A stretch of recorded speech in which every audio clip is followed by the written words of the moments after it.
Bienvenue sur la fréquence de l'éternité et de la lumière infinie. La voix de la conscience, par la voix de Domoina, a le plaisir de retrouver toutes les âmes en résonance avec cette fréquence éternelle et lumineuse. L'enjeu ici et maintenant de cette bande fréquentielle est de vous accompagner à plus d'élargissement et d'élévation de votre conscience ordinaire. Ouvrez les oreillettes du cœur pour entendre l'onde de l'amour absolu, faire vibrer votre âme et la lumière source vous traverser. Ces podcasts s'adressent spécialement à celles et ceux qui choisissent la voie du pourquoi, car ils ont compris que le comment en découle. Pour celles et ceux qui savent que la puissance et le pouvoir sont en eux et qui choisissent cette bande fréquentielle pour s'en souvenir et passer à l'action, pour l'incarner.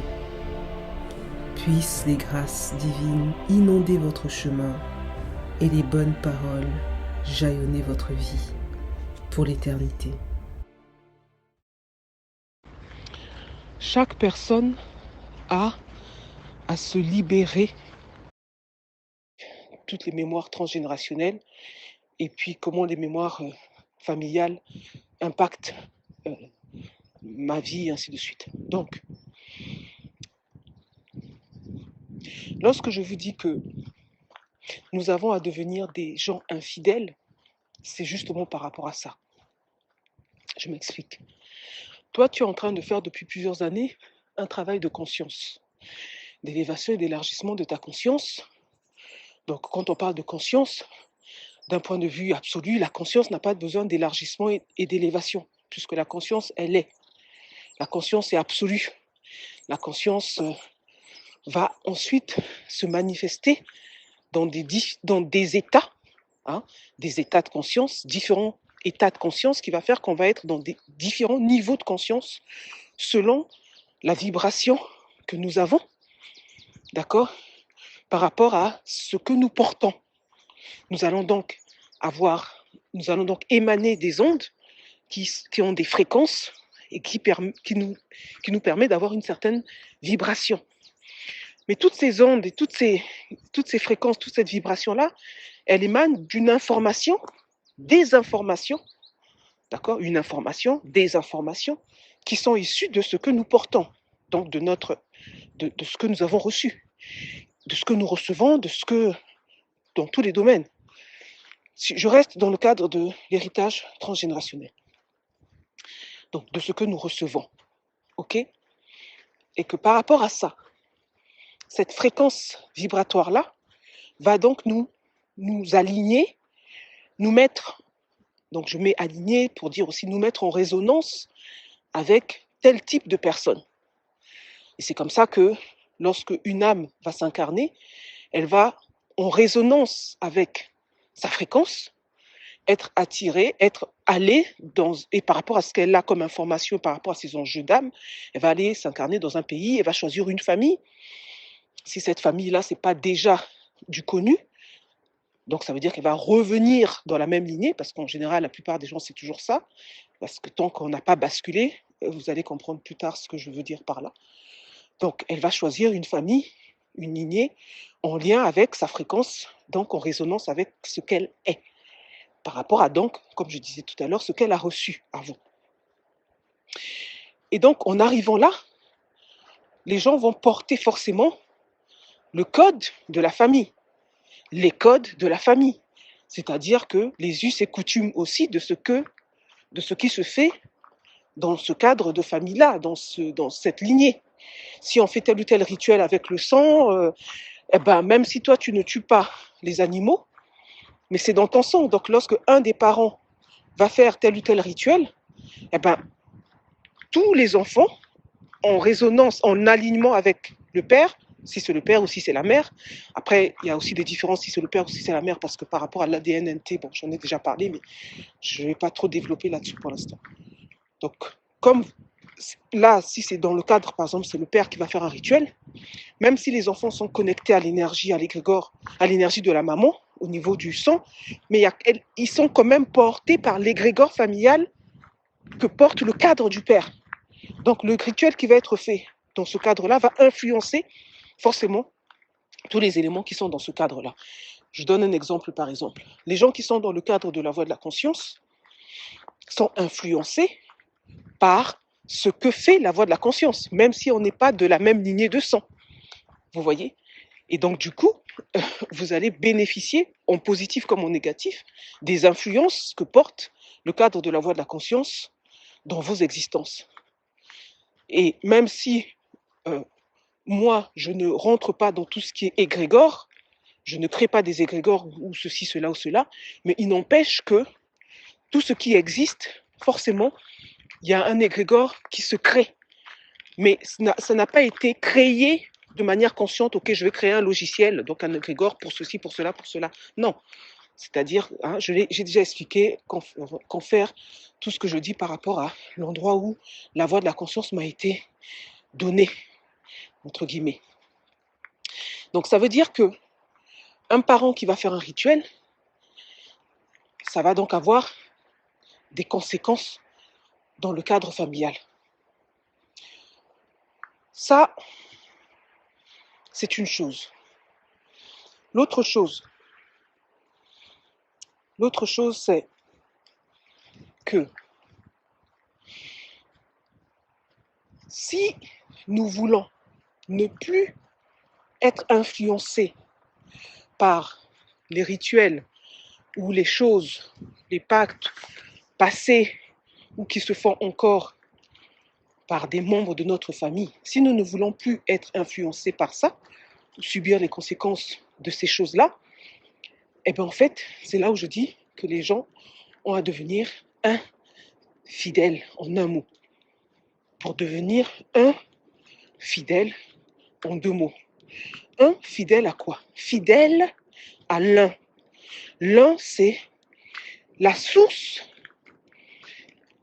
qui va s'incarner, se manifester dans l'un, dans une unité propre à soi, par rapport à sa spécificité unique, et donc qui est au-delà de l'égrégore familial, qui est au-delà de sa lignée personnelle, qui est au-delà de sa culture de race, et qui retrouve la dimension de l'être, l'être qui est un, qui est unique, qui est dans l'unité avec tout ce qui existe. Et ça, c'est le chemin que propose aussi, et entre autres, la voie de la conscience, c'est-à-dire que ça coule de source. Ça coule de source parce que nous ne pouvons pas retrouver la connexion à notre propre source si nous ne devenons pas des gens infidèles. C'est un fait. C'est un fait. C'est comme ça. Et on commence à devenir des gens infidèles à notre lignée de sang. Or, par amour mal placé, comme je l'ai déjà dit, eh ben, les gens préfèrent rester dans la merde, excusez-moi l'expression, que de quitter ce qui ne résonne plus avec le chemin que l'on choisit d'emprunter. C'est ça en fait.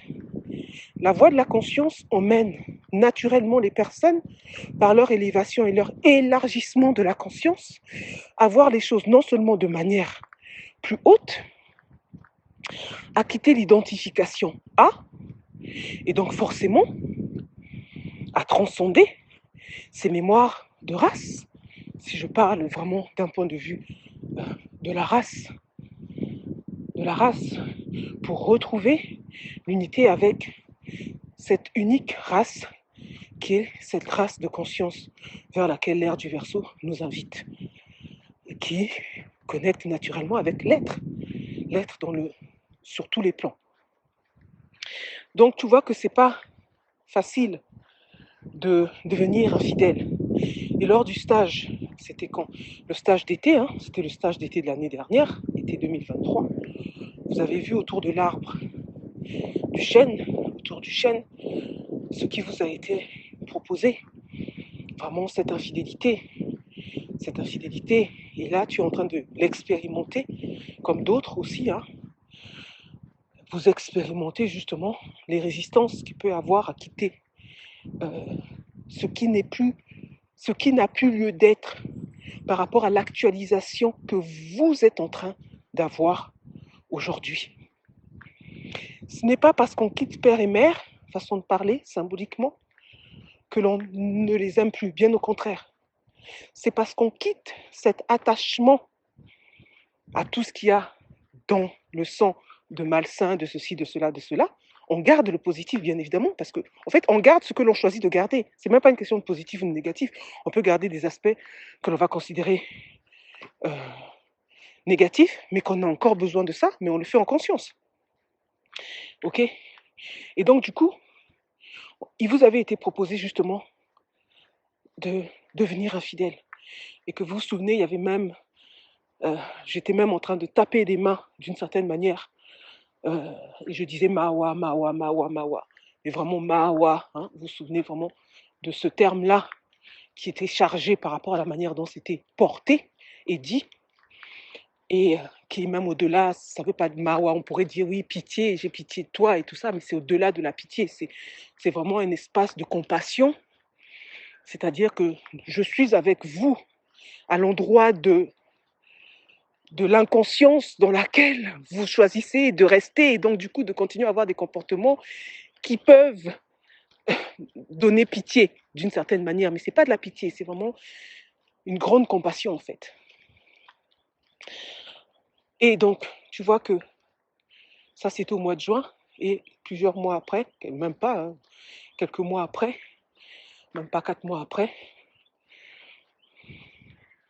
quelque chose comme ça, la vie, même beaucoup plus tôt, parce que pour certains ça avait commencé rien que peut-être 2 mois après, la vie a commencé à révéler tous ces ennemis qui sont à l'intérieur de soi. Donc ces ennemis, on met entre parenthèses névrose, entité, esprit, bref, des choses qui demeurent là dans votre sang et qui vous manipulent au-delà de, la, de votre conscience éveillée. Donc, la solution, c'est quoi? C'est de devenir infidèle, je l'ai déjà dit. Je vous ai partagé déjà, je pense l'avoir déjà fait il y a quelques temps, où j'avais assisté à un rituel. C'était pas fait au sein de ma famille, mais c'était en 2012. J'avais été dans un hôtel, Ravinsara, justement. C'est un hôtel qui est un très bel hôtel 5 étoiles à Nosibé, à Madagascar, qui a été... et donc j'ai participé à l'inauguration de cet hôtel-là. Et, et donc c'est un hôtel qui a été conçu par un couple mixte, français et puis malgache. Le monsieur malgache et la femme française. Et donc ils ont fait un rituel qu'on appelle une jour là-bas. Et ils ont tué un zébu. Et la veille où la cérémonie allait se faire, dans la chambre d'hôtel où j'étais, j'ai vécu vraiment quelque chose qui pourrait être considéré comme du paranormal. Il y avait vraiment toute une espèce de festivité qui se faisait sur le plan invisible par rapport à ce qui allait se faire le lendemain. Et moi qui déjà à cette époque, je n'étais plus du tout pour le sacrifice des animaux, j'ai assisté à un sacrifice qui a été fait avec conscience où l'animal s'est donné. J'ai vu dans les yeux de cet animal-là quelque chose, mais j'ai toujours le regard de cet animal en moi, comme celui de ce mendiant que j'avais rencontré en Inde, j'en témoigne aussi dans mon livre.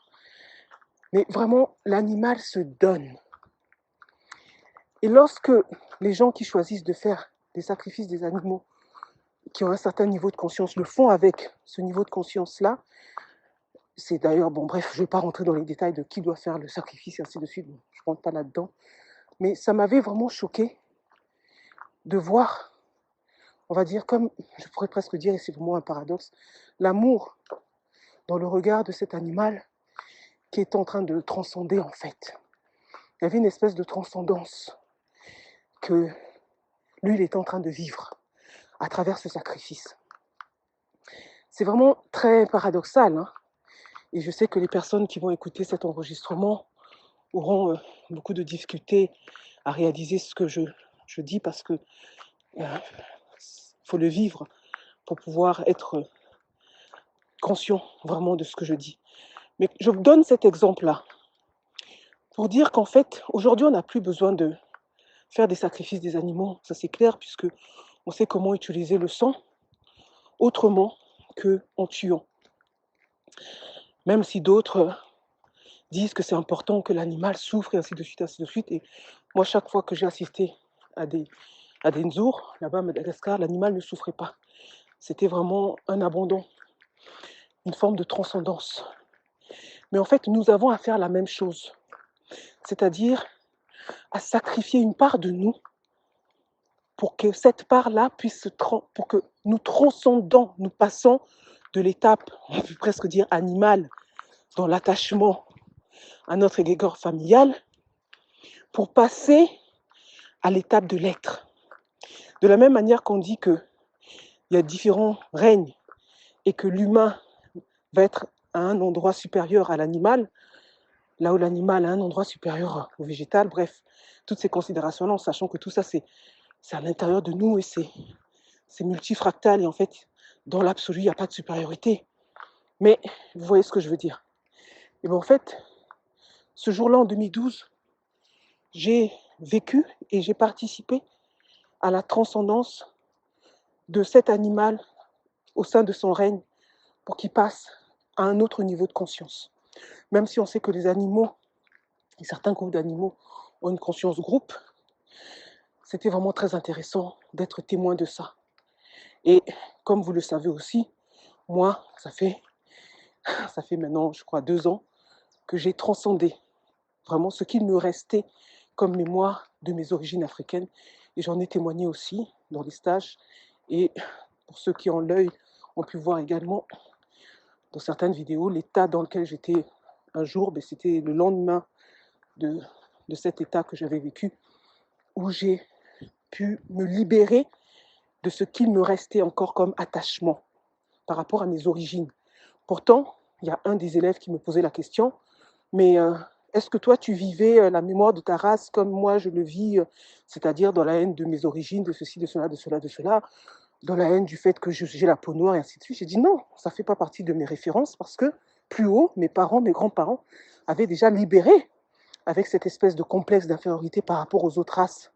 Donc ça faisait pas partie de ma réalité. Mais c'est pas pour ça que je ne portais plus des restes en lien avec mon histoire par rapport aux origines que j'ai choisies dans cette existence-là. Une fois que l'on a transcendé cette partie-là, là on retrouve, on s'approche de plus en plus de notre nature vraiment d'être. Mais il y a autre chose encore à transcender, et ça, j'en ai parlé, je ne vais pas développer là-dessus, vous le savez. Donc, tout cet audio qui part d'une réalité de quelqu'un, puisque là on est dans un cadre d'enseignement, qui est en train de vivre dans sa chair justement la fidélité à sa lignée et comment les rituels qui sont faits dans le cadre familial impactent de manière négative les enfants, les descendants, et bien en fait, au niveau, on va dire, enseignement, la porte de sortie, c'est ça. Maintenant, le comment, le comment, c'est à travers différentes choses que la voie de la conscience, en tout cas, propose. Et l'un des comment, c'est forcément le cadre. Le cadre, le cadre, le cadre. Mais quel cadre? Et le live, la question qu'a posée une des participantes au dernier live, du 12 janvier, que Simo et Amélie avaient fait sur le cadre, était très intéressant. Quand elle dit, en fait, le cadre, il sécurise, et la preuve, c'est que tout le monde accepte le code de la route. C'est une façon de parler, hein, quand on dit tout le monde. On sait qu'il y a toujours des transgressions, mais vous voyez ce que je veux dire. Et en fait, quand j'ai partagé ensuite avec Simo et Amélie, quand ils m'ont fait un débrief de leur intervention, je leur ai dit, ah là là, alors si j'avais été là, j'aurais vraiment profité de la question de cette personne-là, mais ça va, de toute façon, je pense qu'ils vont revenir là-dessus, parce que dans un live, on a tellement de choses à vouloir dire que souvent, on n'y pense pas forcément. Mais la question de cette personne était très intéressante, parce que moi, je lui aurais dit, mais bien sûr que vous avez raison, mais tout à fait. Et donc, qu'est-ce qui fait qu'il y a toujours autant de transgressions dans le quotidien des gens? Pourtant, ces personnes-là maîtrisent le code de la route. Il y a beaucoup de gens qui sont profs, de moniteurs d'auto-école ou ainsi de suite, mais quand vous allez voir comment ils vivent, ils sont constamment dans la transgression des lois. Ça, c'est la question qui fait que la voix de la conscience, en tout cas l'œil de la conscience à travers ce cadre-là, propose d'aller plonger dans les profondeurs du cadre, non pas de manière intellectuelle avec les concepts que les gens pensent avoir du cadre, mais de manière expérientielle, parce que derrière le cadre, il y a quelque chose que cache le cadre, ou que, on va dire que cache l'absence de cadre, je dirais ça plutôt comme ça, pour être plus juste. C'est-à-dire que l'absence du cadre des gens, c'est tout simplement le maintien dans la nostalgie de l'ailleurs. C'est tout. Il n'y a rien à dire. La nostalgie du tout, c'est-à-dire que je veux rester dans le tout est dans le tout, et donc tout est permis, et donc je transgresse, mais je ne suis même pas conscient que je transgresse, confère les origines archaïques de l'abus, puisque là où il y a tout, ben, il n'y a rien, et donc là où il n'y a rien, il n'y a même pas de transgression. Donc on ne peut même pas parler de transgression dans une psyché, si j'utilise ce terme-là, pour parler de la plupart des gens, qui n'a même pas conscience qu'il est dans le tout. Et que nous avons tous, et ça je le témoigne dans mon livre, à renoncer à ce tout, parce que tant qu'on ne renonce pas à ce tout, on est un être abusif. Point final. Ça ne se discute pas. C'est un point final. Et donc, dans l'expérience que tu vis et que d'autres sont en train de vivre par rapport à cette non-intégration encore de l'importance du cadre, eh ben c'est ça qui fait que vous êtes encore fidèle à vos lignées, et c'est ça qui fait que, malgré l'évolution de votre conscience individuelle, il y a encore des influences de cette conscience collective liée à votre lignée, à vos origines, et ainsi de suite. Donc pour le comment, eh ben, vous trouverez dans cet audio différentes choses, différents liens qui vous invitera à cliquer pour aller un petit peu plus loin. Déjà, en comprenant comment ça fonctionne, c'est la raison pour laquelle la Voix de la Conscience va proposer cette année différents livrets pédagogiques. Et dans ces livrets pédagogiques, il y a des enseignements qui sont issus d'expériences vécues par des stagiaires pendant les stages. Et pour que ceux qui ne sont pas encore prêts, et j'invite vraiment à ne pas se précipiter, parce que souvent on dit on veut, mais on n'a pas la structure solide pour pouvoir assumer de voir, d'être en face de ce miroir qui vous montre véritablement qui vous êtes, et que souvent ça passe par qui vous n'êtes pas. C'est ça qui est le plus effrayant. Donc, la Voix de la Conscience propose différents livrets pédagogiques, dont celui du cadre, qui est pour moi la base de la base de la base de la base à se procurer, à lire et à relire, à souligner, à griffonner, à revenir et à poser des questions. Et puis d'autres livrets, bien évidemment, autour de ces sujets comme les origines archaïques de l'abus, la passivité meurtrière, remettre la loi dans le sang. Bien évidemment, pour vous qui m'écouterez, vous direz, mais c'est quoi ces fameux concepts? Parce que ça peut paraître très conceptuel, et c'est pour ça que ça portera d'autres titres. Mais les informations qui seront dedans, ce sera vraiment ces thèmes-là que je viens d'évoquer. Et pour le temps que les personnes puissent rentrer dans la chair de ce qu'il y a derrière remettre la loi dans le sang, de ce qu'il y a derrière la passivité meurtrière, de ce qu'il y a derrière des cas justement d'abus autour de l'autorité, et ainsi de suite, pour éviter justement que ça reste juste un concept. Je me souviens, et je vais terminer avec ça, que lorsque j'ai rencontré la voix de l'amoureux, c'était il y a très longtemps, hein, j'écoute Aruna à la radio, et je ne savais pas du tout qui était cette femme, et je suis vraiment tombée en amour, en résonance d'âme par rapport à l'histoire de cette femme qui avait été prêtre, prêtresse, on va dire ça comme ça, swami, hein, en Inde. Et tout son parcours spirituel, c'est ça qui a touché mon âme. Tout le reste, la voie initiatique et toutes ces choses-là, c'est pas ça qui avait résonné en premier lieu. Et donc, quand j'ai commencé à suivre ces enseignements, moi, j'étais bien évidemment dans la voie du tout. D'ailleurs, pour ceux qui m'ont connu à l'époque, c'était la voie du tout. Et j'étais très, très loin, mais très, très loin de me douter que la voix du tout, telle que je le portais et je l'incarnais, était remplie de cette fameuse nostalgie de l'ailleurs. Pourtant, j'ai lu les livres d'Aruna, je découvrais son enseignement et j'entendais bien ce qu'elle disait. Non, j'écoutais bien, je comprenais bien ce que ça voulait dire, la nostalgie de l'ailleurs. Mais en fait, j'étais à des milliers de kilomètres de voir, de sentir, d'éprouver, de goûter ce que porte cette terminologie autour de la nostalgie de l'ailleurs. Il m'a fallu réaliser que j'étais complètement fidèle au tout pour que je fasse un choix d'en sortir. C'est lorsque j'ai fait cette expérience où j'étais un avec le tout.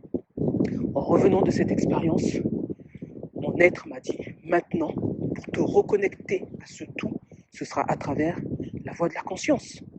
Et c'est à ce moment-là que j'ai réalisé que j'étais dans la nostalgie de ce fameux tout. Et c'est comme ça que j'ai pu intégrer et commencer à me réapproprier ce que Aruna mettait derrière la nostalgie de l'ailleurs. Concept propre à la voie de l'amoureux, puisque c'est la base de tout l'enseignement qu'elle propose. Donc ça, c'est du Aruna, la nostalgie de l'ailleurs. Et que moi, dans mon enjeu personnel et par rapport à tout ce que j'ai à faire encore en termes de réparation en lien avec mes propres enjeux, ben moi, je mets de la matière, de la densité, de la chair dans je mets en chair la nostalgie du tout. Je mets en chair cette fameuse nostalgie de l'ailleurs et ça commence par ce fameux cadre.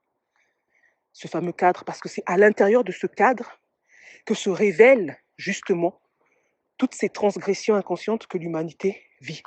Et c'est à l'intérieur de ce cadre qu'a pu se révéler les origines archaïques de l'abus, la passivité meurtrière, remettre la loi dans son sang et plein d'autres choses que vous allez découvrir. C'est à l'intérieur de ce cadre que se révèle tout ce qui pourrait paraître comme des concepts, mais qui ont été vécus par les personnes que j'accompagne, chair et os, mais vraiment de manière existentielle. Donc, merci de m'avoir écouté. Je vous invite vraiment à revenir et à écouter les différents lives qui vont continuer autour du cadre et puis ceux à venir. Et puis, bien évidemment, à revenir avec vos questions pour qu'on puisse continuer à vous accompagner dans ce cadre, on va dire, de l'élève qui s'élève à travers une forme de psychoéducation que propose la Voie de la Conscience par ce canal des différents livrets qui vont vous être proposés. Et puis pour ceux qui voudront aller bien évidemment plus loin, c'est-à-dire ceux qui ont déjà fait un travail sur eux avec un thérapeute sur minimum 3 ans dans le cadre d'une psychothérapie type analytique, ce serait encore idéal, mais toute forme de psychothérapie sur minimum 3 ans avec des séances régulières sur 3 ans, là oui, vous pouvez faire votre demande, frapper à la porte et on vous ouvrira pour aller vous mettre face à votre miroir et révéler qui vous êtes. À bientôt. Profonde gratitude et reconnaissance à votre âme et sens d'avoir participé par votre écoute active et votre entendement silencieux à une humanité consciente de l'ordre, de l'équilibre pour une harmonie globale.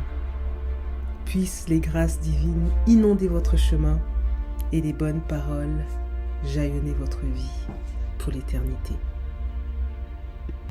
C'était la voix de la conscience par la voix de Domwina.